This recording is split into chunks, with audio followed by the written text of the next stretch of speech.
বিল্লাহ, লা হাওলা মানে হচ্ছে কোনো উপায় নাই। বলেন গুনাহ থেকে বাঁচার। লা হাওলা মানে হলো গুনাহ থেকে বাঁচার কোনো উপায় নাই। ওয়ালা কুওয়াতা মানে হলো কোনো শক্তি নাই, আর মানে হচ্ছে নেক আমল করার কোনো শক্তি নাই ইল্লা বিল্লাহ, আল্লাহর সাহায্য ছাড়া। কি চমৎকার, তাহলে বুঝি না বলি লা হাওলা ওয়ালা কুওয়াতা ইল্লা বিল্লাহ, এটা বললে এই জন্য শয়তান দৌড়ায়। কারণ নেক আমল করার পরে অনেক লোক আছে একটু নেক আমলের সুযোগ পাইলে তার গিয়ার বেড়ে যায়, তার অহংকার বেড়ে যায় যে আমি নামাজ পড়ি আর ওরা সবাই ঘুমাইতেছে, আমি নামাজ পড়ি সবাই ঘুমাইতেছে। যে এই জিকিরের অর্থ বুঝে সেটা বলবে না। সে বলবে আমাকে নামাজ পড়ার সুযোগ দিয়েছেন আল্লাহ। কে? আমাকে নামাজ পড়ার শক্তি দিয়েছেন যে আল্লাহ। ওই আল্লাহর কাছে আমি ফরিয়াদ করে বলবো, আল্লাহ তুমি আমাকে যেমনি ভাবে নামাজ পড়ার সুযোগ দিয়েছো, আজকে যারা নামাজ পড়তে পারে না ওদেরকেও নামাজ পড়ার সুযোগ তুমি দিয়ে দাও। এটা বলবে, এটা বলবে না যে আমি তো। আল্লামা ইবনুল কাইয়িম রাহিমাহুল্লাহ তাআলা বলেন,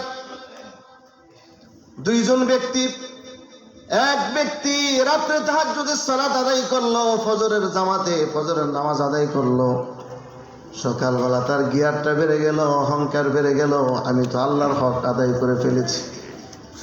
আর আরেক ব্যক্তি রাত্রে ঘুমাইছে, উঠে তাহাজ্জুদ পড়বে, গভীর ঘুমের কারণে উঠতে পারে নাই, ঘুমায় গেছে। ফজরের নামাজও শেষ, তাহাজ্জুদ তো শেষ, ফজরের নামাজও শেষ। সকালবেলা ঘুম থেকে ওঠার পরে বলতেছে, আল্লাহ আমি তো তোমার একজন নগণ্য গোলাম, সব তো শেষ করলাম, তাহাজ্জুদ তো শেষ হইলো, ফজরের নামাজটাও শেষ হইলো। তো ঘুম থেকে ওঠার পরে মাসালা জানেন তো, যদি আপনি অ্যালার্ম দেওয়ার পরে সমস্ত আয়োজন করে রাখছেন উঠার, কিন্তু উঠতে পারেন নাই, এরপরে যখন উঠতে না পারেন, যখন উঠবেন তখনই আপনার ফজরের নামাজ।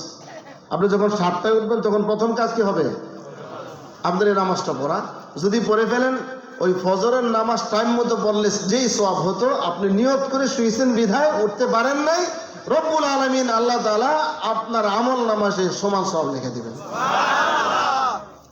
ইবনুল কাইয়িম রাহিমাহুল্লাহ তাআলা বলেন, ওই ব্যক্তি বেশি উত্তম যে ব্যক্তি তাহাজ্জুদ পড়তে পারলো না, জামাতে নামাজ পড়তে পারলো না, মনের মধ্যে ব্যথা, আরে আমি তো পারলাম না, আমি তো কি পারলাম না, আমার অভাব আছে, আমি গুনাহগার। এই ব্যক্তি বেশি উত্তম যে ব্যক্তির মধ্যে অহংকার চলে আসছে, তাহাজ্জুদ নামাজ পড়ে, ফরজ নামাজ পড়ে। এই জন্য এই জিকিরটা বেশি করে করবেন। জিকিরটা কি?